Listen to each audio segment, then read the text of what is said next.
You singer. Yewe wa mukozi. You work. Imana igushakaho. What God wants from you is this. Hallelujah. Amen. The first word. He says about 4 words. The first word is to be righteous. To be righteous. We're going to talk about the 4 things God wants you to be. And it's not coming in vain. There's a reason as to why this word came. There's a purpose as to why God wanted us to stand here today, so that we can talk on His behalf. Amen. Hallelujah. Amen. The first thing is to be righteous. Amen. To be righteous. To be righteous. That's what God wants. However you are, whether you're mighty, whether you're humble, whether you're rich, whether you're poor, whether you have many responsibilities from church or anywhere else, there's something that God wants from you. It's to be righteous. Glory to God. To be righteous. That's the first thing God wants from you. You bear with me, we'll read a lot. We'll read in Job. And we'll read about the righteous man of God. Job chapter 1, verse 1 to 8.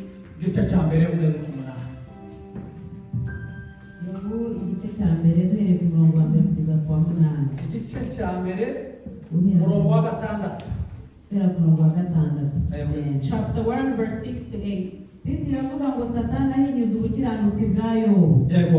Umunsi umwe abana b'Imana baje bashengereye Uwiteka kandi na Satani yazanye nabo. Uwiteka abaza Satani ati uturutse he? Nuko Satani asubiza Uwiteka ati mvuye gutambagira isi no kuyizereramo. Uwiteka arongera abaza Satani ati mbese witegereje umugaragu wanjye Yobu yuko ari ntawe uhwanye nawe mu isi, ko ari umukiranutsi utunganye wubaha Imana kandi akirinda ibibi. Amen. One day angels came to present themselves before the Lord, and Satan also came with them. The Lord said to Satan, "Where have you come from?" Satan answered the Lord, "From roaming throughout the earth, going back and forth on it." Then the Lord said to Satan, "Have you considered my servant Job? There is no one on earth like him. He is blameless and upright, a man who fears God and shuns evil." Amen. Amen. Hallelujah. Amen. What God wants from you is to be righteous. The word of God says one day the children of God came before God, and Satan came with them. And then when God looked around, he saw Satan as well. And so God asked him, "Where have you been, Satan?" Satan said, "I've been dwelling in the world." And then God asked, "Have you seen my servant Job?" Oh, hallelujah! Hallelujah! When you've been righteous, God talks about you. God asked Satan, "Have you seen my servant Job?" Do you think God rejoices over you? That's a question. When God looks at us,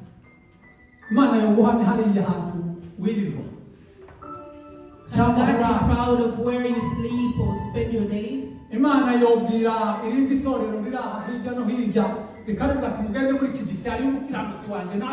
God give a testimony for you and tell different church to come and watch you? And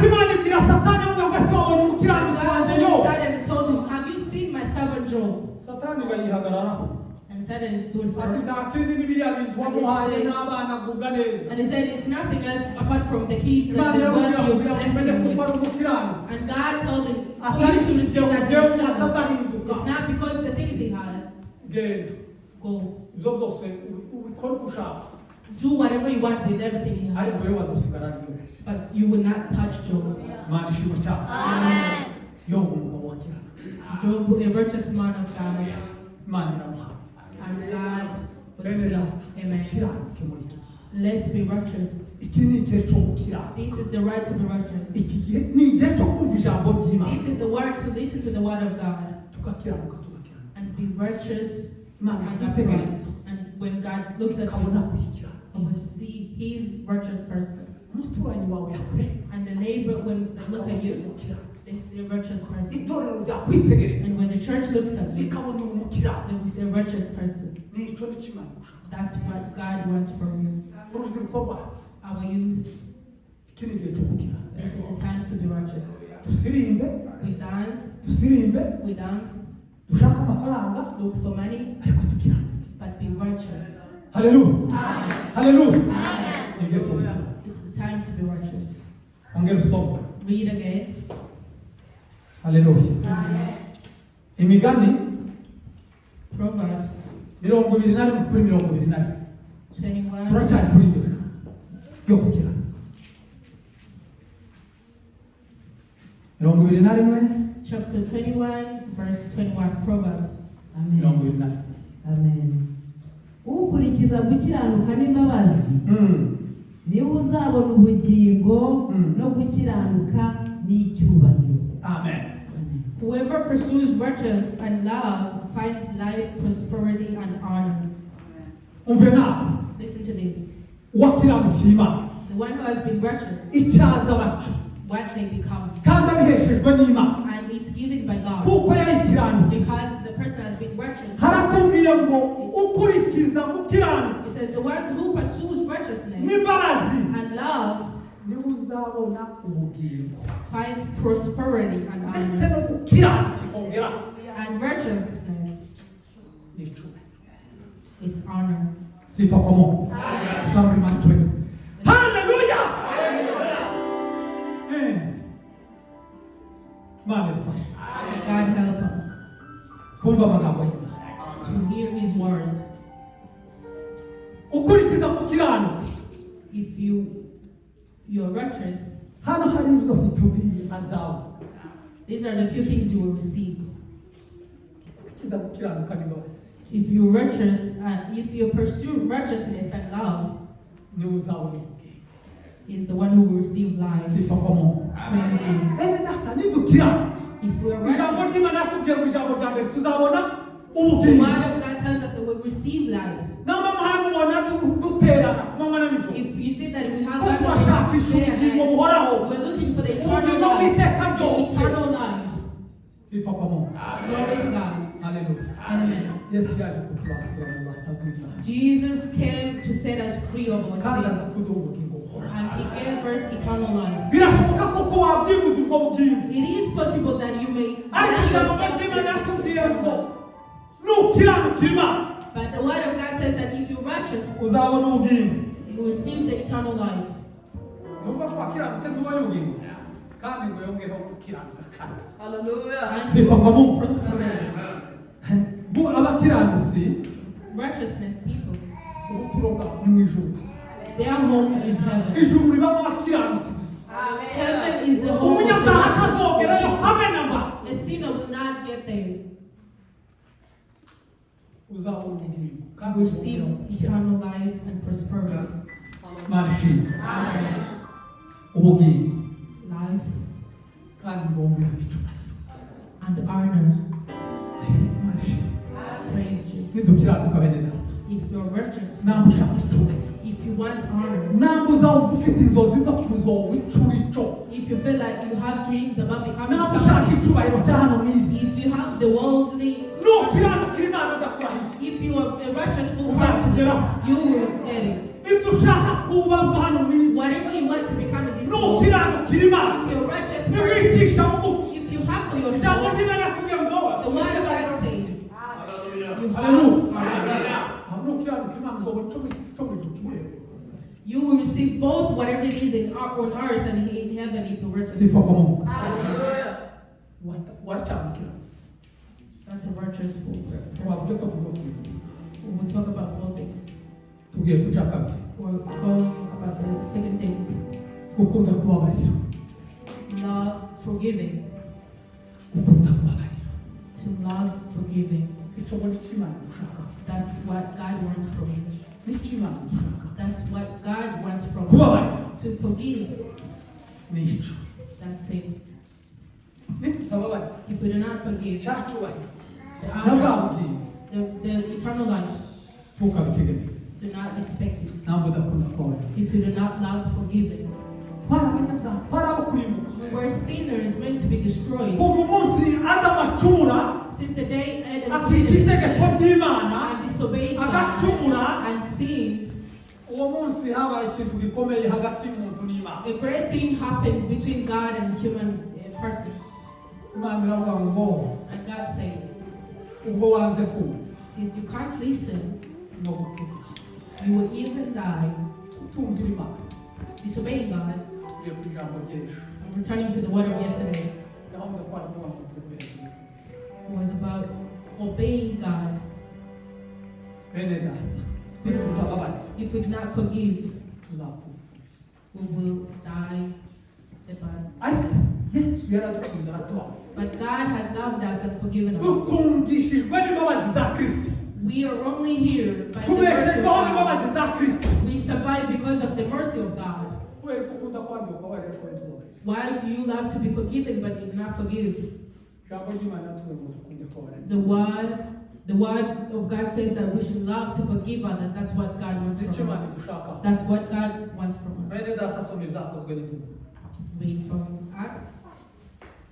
Zakozwe n'intumwa Acts bice n'ibirindwi no ku murongo wa 60. chapter 7 verse 60. Zakozwe n'intumwa 7:60. Acts chapter 7 verse 60. Twumva abantu bamenya kubabarira. Amen. Reka dusome. Yego. Arapfukama avuga ijwi rirenga ati mwami ntubabareho iki cyaha. Yego. Amaze kuvuga atyo arasinzira. Amen. Then he fell on his knees and cried out, Lord, do not hold this sin against them. When he had said this, he fell asleep. Amaze kuvuga atyo. After he had said this, Arapfukama. he kneeled down Aravuga ngo Mana and said, God, tubabarire iki cyaha. do not hold this sin against them. Hanyuma arasinzira. And he fell asleep. Uwo ni umukozi w'Imana. That was the man of God. Haleluya. Amen. Haleluya. Amen. Haleluya. Amen. Uwo ni Stefano bene data. That was Stephen. Stefano yari yarakiranuka Imana. Stephen was a righteous man of God. Yakoreye Imana. He served God. Ariko ko yakoraga Imana. And as he served God, Abayuda bakagenda bamwanga. the Jews hated him. Akababwira ibyo badashaka. They would contradict him. Ntibakenere kumva amagambo ye. They were not pleased by what he heard. They heard from him. Bituma bamubwira umugambi wo kumwica. And they planned to kill him Kugira ngo atamamaza ijambo rye. so that he could not spread the word of God. Hari amagambo agera kuri ane. Yeah, Yabaza ababwira. He told them a lot of words. Ariko hari amagambo agera kuri ane yababwiye abacumita imitima. But there are about 4 words that he Bituma told buzuza them umugambi wo to kill him. kumwica. And then they planned to kill Ayo him. magambo turavuga gusa nta kindi tuyavugaho. We will talk about those words. Ijambo rya mbere. The first word. Yakazabwira ko idini ry'Abayuda rizashiraho. He told them the Jews' Christianity would end. Idini ry'Abayuda ko rizashiraho. The Christianity of the Jews would end. Abayuda bumva iryo jambo bakavuga turiya mugabo. And whenever the Jews heard it, they did not like it. They did not want to hear it. Ijambo rya kabiri. The second thing, Yakazabwira ko ubutumwa buza ku isi yose. he said that the gospel that you deny would spread all over the world. Nubwo mudashaka kumva ijambo ry'Imana. Even though you do not want to listen to Nubwo the word of mudashaka God. ko rivugwa. Even though you do not to eat this Ariko spoken. muzakwira isi But it yose. will spread and reach the whole world. Haleluya. Amen. Ijambo ry'Imana rivuga ko ubutumwa bwiza buri ku isi yose. And the word of God says that when the good gospel reaches the whole world, azashoka aza bidatinze. Jesus will immediately come. tuzi aho ubutumwa bugeze kuri none Do we know how far the gospel has reached? ubasigaye ari hirya Maybe just ejo around the bwambere corner. And tomorrow when it reaches there, Yesu akagaruka. Jesus returns. Amen. Amen. Iryo jambo That word, abayuda ngo baryumva the Jews used to rivuye mu kanwa ka Tesefasi from the Stephen's mouth, akabacurita imitima and it would hurt in their bigatuma hearts. bagambira kuvuga ngo bamukure. And therefore they planned to kill him. Ijambo rya gatatu The third word, arababwira ngo Yesu mwishe he told azamubona. them, he told them, the Jesus you've crucified, Haleluya! Arababwira ngo Yesu mwishe the Jesus you've crucified, uriya mwibwira ngo the mwaramurangije one you think you've ended, azamubona. he will be king. Yesu ari ku ngoma tuzamubona. Jesus is on the Yesu throne. ni umwami wacu. Jesus is the king of kings. Yesu tuzahanga. The throne of Jesus will Nubwo not abayuda be. banze kubyumva Even though the Jews denied him, ariko Yesu ni umwami. Jesus is king. Ijambo rya kane yababwira. The fourth word he told them, Arababwira ngo urusengero rw'Imana he said the church of God ruzubakwa. will be built. Sifa kwa Mungu. Glory to Ayo God. magambo koranye Those four words yacumise abayuda mu mitima used to hurt in their bituma hearts, batekereza kumwica bamukuraho. and therefore they planned to kill him. Ijambo ry'Imana ryatubwiye ngo But the word of God said, bamaze kumva ayo magambo after they've heard the four words, inama iraterana a meeting came. baramuhamagaza They called for him. baramuzana Tesefani ibyo uvuga ni ibiki They brought him and asked him, what do you talk about? And they planned to kill him. baramukubana They bamujyana dragged inyuma him y'umuntu. behind the city. Haleluya. Amen. Ariko ijambo ry'Imana yatubwiye But the word of God says, arapfuka he kneeled down arabasengera and prayed for them aravuga ngo Mana wabarire and said, God forgive them, kuko batazi icyo bakora. because they do not know what they are doing. Nubwo bahaye bagica urupfu Even though they kill me, ubababarire forgive them. amaze kumubwira. After he had said that, he Sifa fell kwa Mungu. asleep. Amen. Kubabarira bene data To forgive ni ingenzi. is important. Ntabwo ushaka ubugingo, If you want eternal life, ntabwo ushaka kuzabona ubugingo bw'iteka, if you want to receive eternal ni life, ukubabarira. forgive. Umukristo utababarira A Christian who doesn't forgive, ntushaka ubugingo. you can even live without.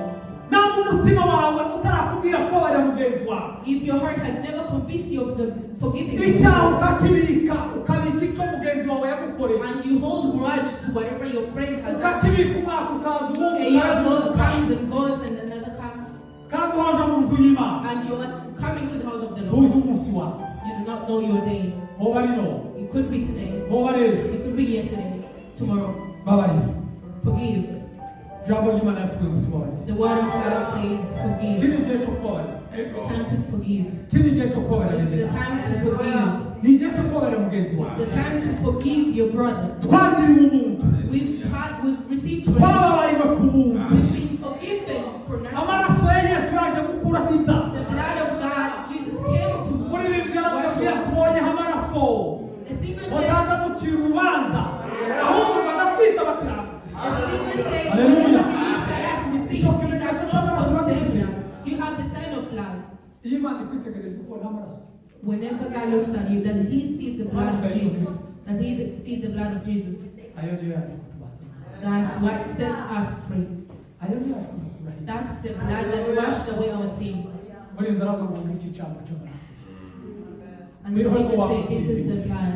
Reka kuba agaciro hasigaye. Go swim in the blood of Jesus.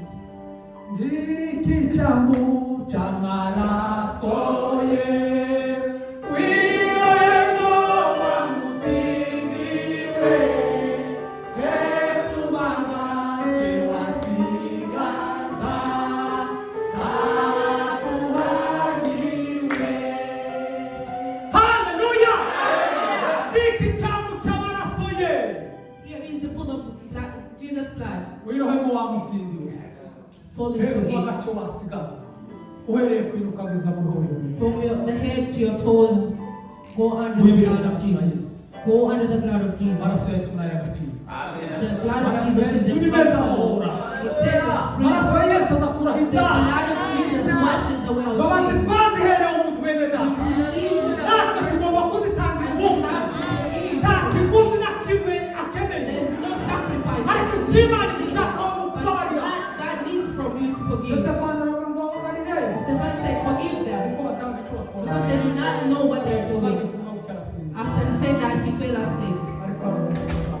but there's a day we will see him. Mani. Praise God. Ngaya magambo These are the 4 words yatumye abayuda bahitamo kuvuga ngo that caused the Jews to kill him. ndabyibutse neza. I remember uwo munsi that day, amaze kuvuga gutyo after he had said that, hari icyakoretse. something was done. bamwe baravuga ati natwe turabishyigikiye kuko abavuga uko nyine twagenze. Some said we agree to what he had said kuko bari babonye kuko uwakoraga babwira ibintu badashaka. because they had seen that the person who was convincing them of things they did not n'ubu want birashoboka to ko follow. ijambo ry'Imana ryovuga tukipfuka mu matwi. It is possible that you hear the word of God abakozi and you b'Imana don't want to hear. bakavuga Men of God stand and talk about forgiving, and we do not forgive. nitutababarira bene data If we do not umurimo forgive, w'Imana tuzubakwa. the work of God will umurimo not be w'Imana built. ntawuzogera The work of God kubera will ibicumuro not, zacu n'ibyaha because of our sins. ariko icyo ijambo ry'Imana rishaka kuri natwe. But what the word of God wants from us is to forgive. babarira bene data. Forgive your brother. umugore wabarira umugabo. A husband, forgive your wife. umugabo n'umugore wabarira abana. Wife and husband, forgive your kids.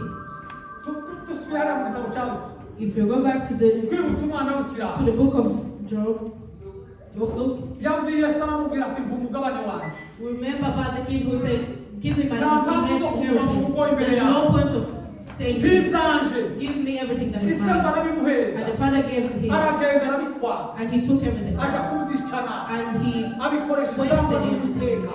And used it to sin against God. ibintu bimaze kumushyiraho. And when everything was lost, warasohoye. he was hungry. atekereza icyo gukora abacuruzi. And he thought to himself what he should do. yigira inama yo kujya guhabwa ku muntu ufite ingurube ziwe. And he thought of going to serve a person who had aragenda ati pigs. ndaje n'umupakasi. And then he went to the person, give him a job. And it's, are you able to keep aho pigs? kwihanganira kuragira ingurube. Are you able to be a farmer of pigs? ndabikora. And he said, I will do it. ariko kuko inzara yarishwe agayifuza n'iby'ingurube. But because he was so hungry, he wanted to eat from the pigs. umutungo Like, w'ikiraro. he had wasted his inheritance. ariko aza gutekereza. But he then thought, aravuga ngo kwa data bararya bagasenga.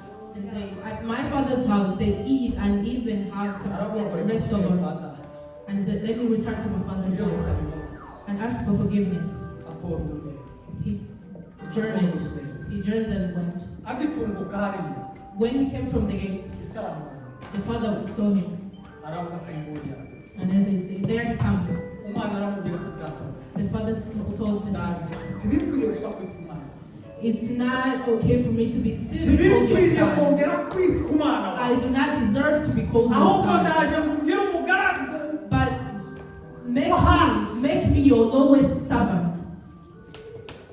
isaramu ati mugende mutegure imfizi nziza. The father said, go prepare a Mushake meal n'imyambaro myiza. and find some good clothes ndetse munamwambike n'impeta. and give him a ring. kuko uwari warazimiye Because the one who aragarutse. was haleluya. Hallelujah. bene data niduca bugufi tugasaba imbabazi. If you humble ourselves and ask for forgiveness, aracyari ku musaraba he's still at the cross open with Hallelujah. Amen. nimuza tutegeye amaboko arakubabaye. Come, he's still waiting for us. icyo Imana imushakaho What God wants from us arakubabaye. is to forgive. twari ko tuvuga amagambo ane hatasefa. We were talking about the 4 words of Stephen. ijambo rya gatatu The 4th word, Imana 3rd imushakaho word that God Hallelujah. wants from you ni ukugendana n'Imana yawe. is to work with your God. sifa kwa Mungu. Amen. bakunda kugendana n'Imana bazamuka. Those who want to walk with haleluya. Hallelujah. abakunda kugendana n'Imana Those who want to walk with God.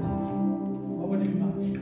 Those are the ones that kandi God icyo Imana wants. imushakaho kugendana. And that's what God wants from you, kugendana n'Imana yawe. to work with your God.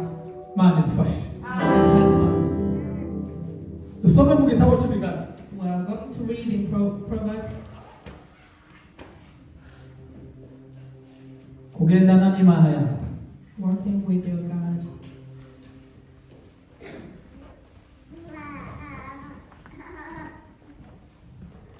Migani Proverbs ibice ni 22 no ku murongo wa kane. chapter 22, verse waka verse 4. Migani Proverbs 22 no ku murongo wa 4. chapter 22 verse 4. uwicisha bugufi akubaha Uwiteka, ingororano ye ni ubukire n'icyubahiro n'ubugingo. Amen. Amen. Aho ni ku ijambo rya kane. That's the Nanone fourth word. twavuge turaza gusubira hariya. When we talk about humility is the fear of the Lord. Mu magambo y'Imana yavuze Igushakaho, The four words, iryo ni ryo rya kane kwicisha bugufi. that's the fourth word, to humble yourself. Haleluya. Amen. Iryo rya kane kwicisha bugufi. The fourth word is to humble Hano yourself. mu migani hatubwiye ngo wicisha bugufi. In Proverbs it says, the one who Akubaha humbles himself Uwiteka. and fears the Lord Haleluya. Aravuga ngo ingororano ye. is through his wages are riches. Hey. Ingororano y'umuntu wicisha bugufi. The wages of a person who humbles himself is richness. Mashi. Amen. N'icyubahiro. And honor. Cyacubahiro kiragarutse kandi. The honor comes back again. N'icyubahiro. And honor N'ubugingo. and eternal life. And eternal life comes back. Humble yourself. What God wants from you. Haleluya. Hallelujah. Akavuga ngo amahwa ni hepfo tuhageze. Akavuga ngo amahwa n'imitego biri mu nzira y'ikigoryi. In the path of the wicked are snares and pitfalls. Umanuke mugera hepfo murasanga ayo magambo. Verse Hakavuga ngo amahwa n'imitego biri mu nzira y'ikigoryi. Ikigoryi ni iki? Nutagenda ukwamaje. A fool person is the one who goes astray. Umbabarire ko ndibagirwa ko ufite umusozo. Aravuga ngo amahwa n'imitego biri mu nzira y'ikigoryi. And it says snares and pitfalls are in the ways of the fool. Ikigoryi ni utubaha Imana. A fool is a person who disobeys God. Amen. Amen. Amahwa murayazi. Ariko mwari mwakandagirimo. Bamwe guhungu bavutse ku ngoma yo kwambara inkweto. Some of you were born during a time where you wear your shoes. Ariko hari abandi benshi hano bagiye amaguru atari buhare na siliva. But some have walked barefooted. Amazi wakandagira ingoma. And if you step on a throne, Birashoboka ko hariho barwaye amavuko. Wagenda ahantu batwitse. and if you work a place where it's been burned, and you have wounds,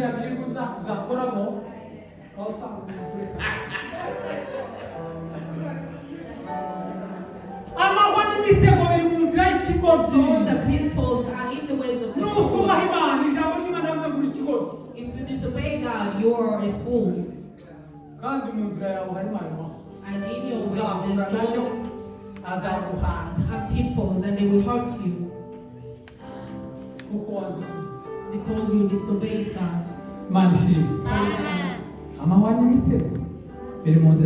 Snares and pitfalls are in the ways of God. The one who protects their life will go far away from him. Amen. The one who takes care of your life, you're a Christian. If you protect your life, the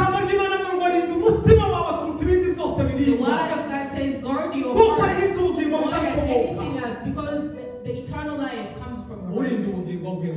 The one who guides their life will go far away from the pitfalls. The one who guides their life. Let's guide our lives. Hallelujah. Amen. This is the time to guide ourselves. It's the time to guide ourselves. It's the time to guide ourselves. Amen. The time to guide ourselves. May God help us. The third word, we talked about working with God. There are men who work with God. And the Bible shows us the men. Glory to God. There are men who work with God. There are women who work with God. There are women who serve God. There are men who stand with God. And whenever God looked at them, He saw them standing firm. Shadrach, Meshach, and They walked with God.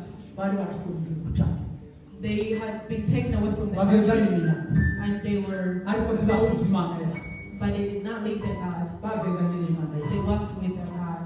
haleluya Amen. barabati habe n'ubwo mwashaka itegeko rimeze rite ntibikunda ko twakubarana ibigirwamana And they said we could not Sifa kwa pray Mungu. and nk'uko hano dutuye bavuga ngo bashyizeho ikigirwamana It's like twese sir. tucubarariye it's like if they bring an idol and they say we should bow before it. abagabo b'impunzi The refugees batekereza ko ari abantu bakiriritse who think very low of themselves, ariko bene data nuko turi hano but even though we're here, turi mu Imana we have God within us. sifa kwa Mungu Glory to God. nubwo bagira igihugu batubona nk'impunzi Even though people of this country may look at us as refugees, nubwo mugenzi wawe yoguca amazi even though your friend may discourage ariko you, ntabwo uri mu Imana but if God is with you, urakomeye you're mighty. abo bagabo bagendanye n'Imana Those men walk with God. umugabo witwa Enoki A man called Enoch, yagendanye n'Imana he walked with God. Imana ngo yabaze imusura And God used to visit him. ikamusura He would visit him. ikamusura He would visit him. ugasanga Enoki And he would find the same old Enoch. bikavuga ngo umunsi umwe Imana yaramusuye And then the word of God says one day God visited him. Imana igiye gusubira Enoki arayiherekeza And before God returned, Enoch followed him. bagenda baganira And they were discussing. barakomeza They baraganira kept on discussing. barakomeza They baragenda kept on working. uko bahaye bagenda Imana ikagenda itekereza As they worked, God would think ikavuga ngo si umugabo ndamusigara and hanze said, will I leave this one here?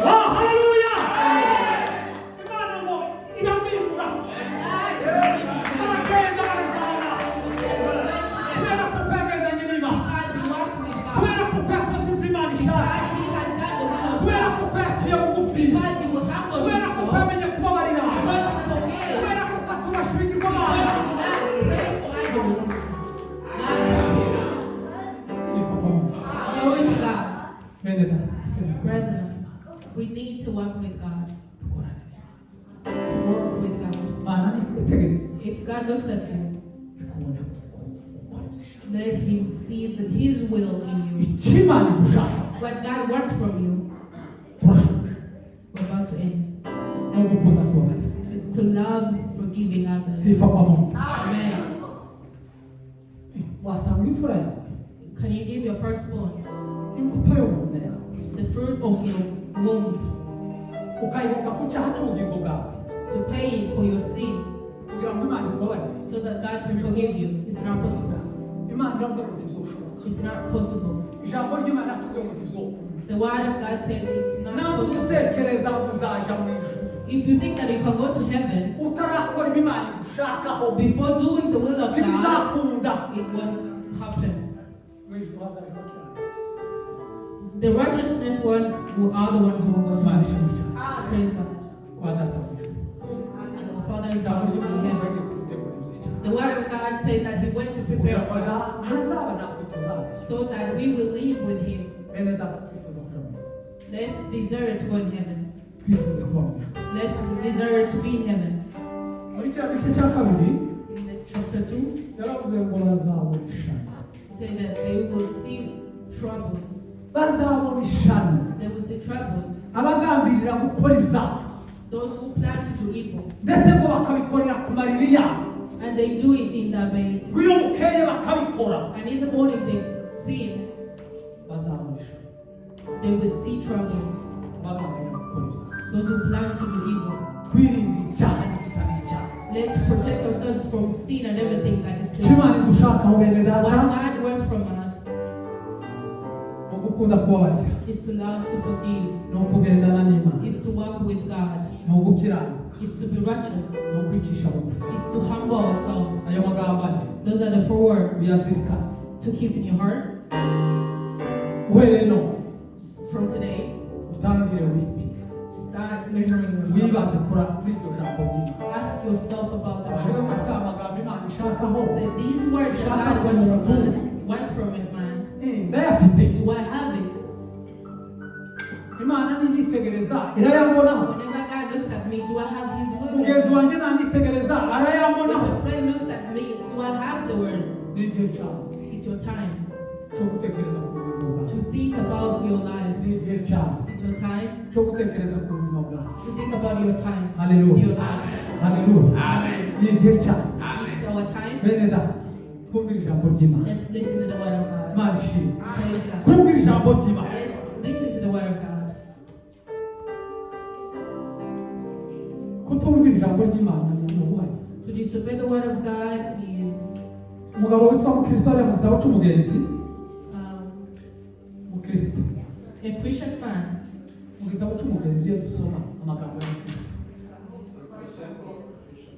In the Christian book, basoma umuzingo w'igitabo he read from a book.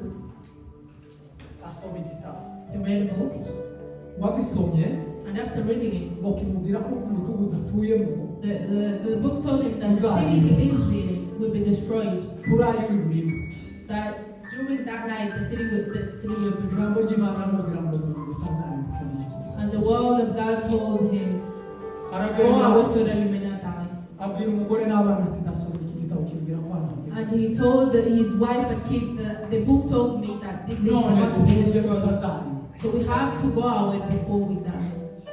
umuntu yararwaye And then they said he's now sick. bamukekamo indwara y'ubusazi They started thinking that he's going crazy. ndetse amakuru aragenda agera ku baturanyi News even went to the nabo neighbors. baraza baramureba They came and looked at him baravuga ati mwene data hari ukuntu and they byagenze say there's something happening to ariko this. kuko mukristo yari yumvishe ijambo But the Christian person, arakaceka kumwe ndazaribuka he had said, I have to go away. atora urugenzi And he took a journey, asiga umuryango n'abana left the family. ijambo ry'Imana ryari ryamweretse umudugudu The word of God had shown him a city abahunga kurimbuka aho bazoga kuba where those who were running away from this destroyed city, tiyatekereje ku bana n'umugabo he did not think about being with his wife. yarababwiye ati baba He told them they did not bituma listen, atora urugendo wenyine and he took a journey of kuja mu himself. ijuru ni ikinege Going to heaven is Sifa kwa Mungu. one single person. kuja mu ijuru Going to ni ku heaven giti cyawe is it's tuzaja mu personal. ijuru kubw'umwana You wawe will not go in heaven because of a child. tuzaja mu ijuru kubw'umugabo You wawe will not go in heaven because of wa your mugabo husband. tuzaja mu ijuru kubw'umugore You wawe husband will not go in heaven because of your wife, usibye kubaha amagambo y'Imana but obeying the words of God. ubukristo bukomeza imbere And the Christian kept on going. ariko mwari afite ubutwari bukomeye But he had a heavy burden over him. aragenda ngo ageze ku musaraba He went when he reached to the cross. Imana ishimwe cyane Praise God. ageze ku musaraba When he reached the cross, ariko yahuye n'ibintu bikomeye hano he faced many obstacles. ariko ngo akigera ku musaraba But when he came before the cross, arawutumbira he looked at the cross, arawutumbira looked at the cross. sifa kwa Mungu Glory to God. ngo wamutwara And the burden umuva mu mugongo was removed. uratembagara And he was down. uramanuka And he went down uje ikuzimu and went into hari imbago hell. yari irangaye There was an open wamutwara door. uragenda And the burden went. Imana ishimwe And ageze ku musaraba when he came before the cross, arawutumbira he stared at iki ni the igihe cyo cross. gutumbira umusaraba This is the time to stare at the cross. ni igihe cyo gutumbira umusaraba The time to look at the naho naho cross. twarukebye That's why we received life. That's why we were saved. naho That's where we were saved. wagihagaze aho ngaho He's still standing. mubonekerwa n'abagabo He saw two men. amen And abonekerwa n'abagabo kabagabo two men came before him. wari icyo bamukoreye And they were hari ibyo bamukoreye they did something for him. uwa mbere The first man, Imana ishimwe praise Jesus. uwa mbere The first man, yaramubwiye ngo ibyaha byawe so you have been forgiven of Sifa your kwa Mungu. sins. Amen. haleluya Hallelujah. uwa kabiri ngo amwambura ushwambagara yari yambaye utwambaro tw'ibishwarita The second man took away his old and torn clothes. ngo atumukura He took them away ngo amwambike umwenda udahari and clothed him with a fine clothing. haleluya amwambura iyo myambaro yiwe itamukwiriye idashimishije He took away his shameful clothes ngo amwambike umwenda udahari and clothed him with a brand new one. dufite umwambaro tuzambikwa We have a cloth that we will receive nidukora ibyo Imana ishaka if we do God's will. nitugaragarizwa When we receive in Him, we will get heaven. He will give us a seat. twifuza kuzambara Let's desire to be clothed by uwa Jesus. gatatu bene da The third man, ngo a symbol on him. Amen. He put a sign on him.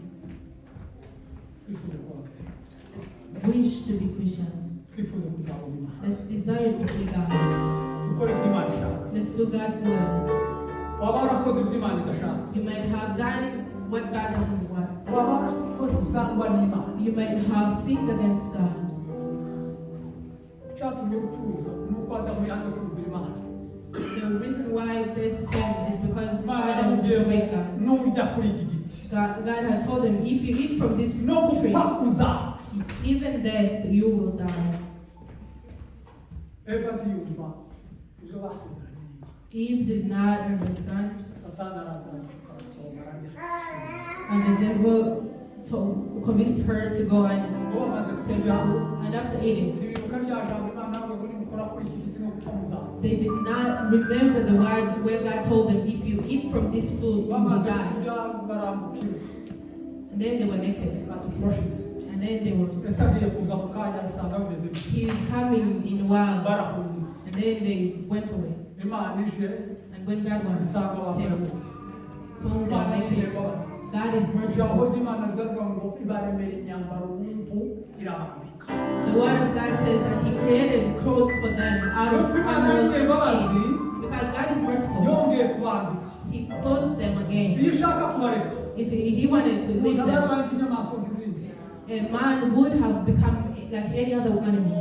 Ariko Imana yigirira imbabazi. But God is merciful. N'ubu aracyadutegera amaboko. Even today, His arms are wide open for Gukora us. ibyo Imana ishaka. The word of God says, tells us to do the will of God. Waba waragiye inyuma y'ijambo You ry'Imana. may have gone astray. Waba udakora ibyo Imana ishaka. You might be doing what God doesn't want from Umwanya you. wawe wo kwisoza. But this is the time to check yourself.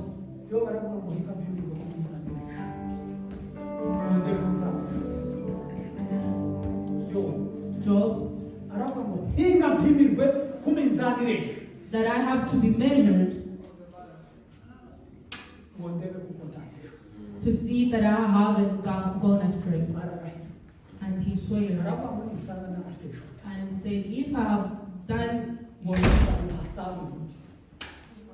that, I might work and someone else gets Aravuga ngo rewarded. nisanga narateshutse ku Mana yaje. If I haven't done the will of God, Ndakareba hasarura abandi. may I work and someone else gets rewarded for it. That's a righteous man of God. Bene data ni igihe cyacu cyo kwishyira ku munzani. This is the time to measure ourselves. Birashoboka ko kuba dukora ibyo Imana idashaka. It is possible that we're doing what's not in the will of God, but the word of God wants us to be righteous. Ni ugukunda kwayo. It's to love for God. Kugendana n'Imana yawe. It's to work with God. No kwicisha bugufi. It's to humble ourselves. Kuko niko ijambo ry'Imana rije tubwira umunsi. That's what the word of God says. Itekerezeho. Think about it.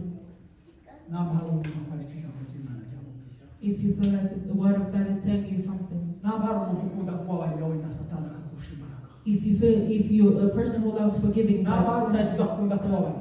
if there's a person who doesn't love Namba hari forgiving, umuntu utumvira. if there's a person who disobeys, Birashoboka ko utokumvira n'itorero. it is possible you may even disobey the church. Abakozi b'Imana. You might even disobey the work of the Ariko men of icyo Imana God. idushakaho ni ukumvira. But what God wants from us is to Ngwino obey. dusengane Imana. Come, let's pray together. Ngwino dusengane Imana. Come, let's pray together. Ni umwanya wawe wo kwisuzuma. It's your time to check yourself. Ni umwanya wacu wo kwitekerezaho mu ngoma. It's our own time to think about our Dutekereze lives. namba dukora ibyo Imana ishaka. Think on whether we're doing the will of Icyo God, Imana igushakaho ntabwo ubaye ubikora muri yo. whether you're doing the will of God. Ntabwo utabikora muri yo. If you're not doing it, come forward. Tegera amaboko. His arms are wide open. Stand where you are, so that we can pray for God. To God. Kuba wumvise ijambo ry'Imana namba hari icyo ryakubwiye, If the word of God has told you something, haguruka dusengane Imana. stand so that we can pray together. Haguruka twinginge Imana itubabarire. Stand so we can beg to God to forgive us. Mbese ngo rigorota n'ubu haracyariho nihane uwama biwe muwanjye mbese nayoka amahoro aracyanyisha amaraso igorigota ubu yegumye kubita imbere vuga yuko wamubabaje.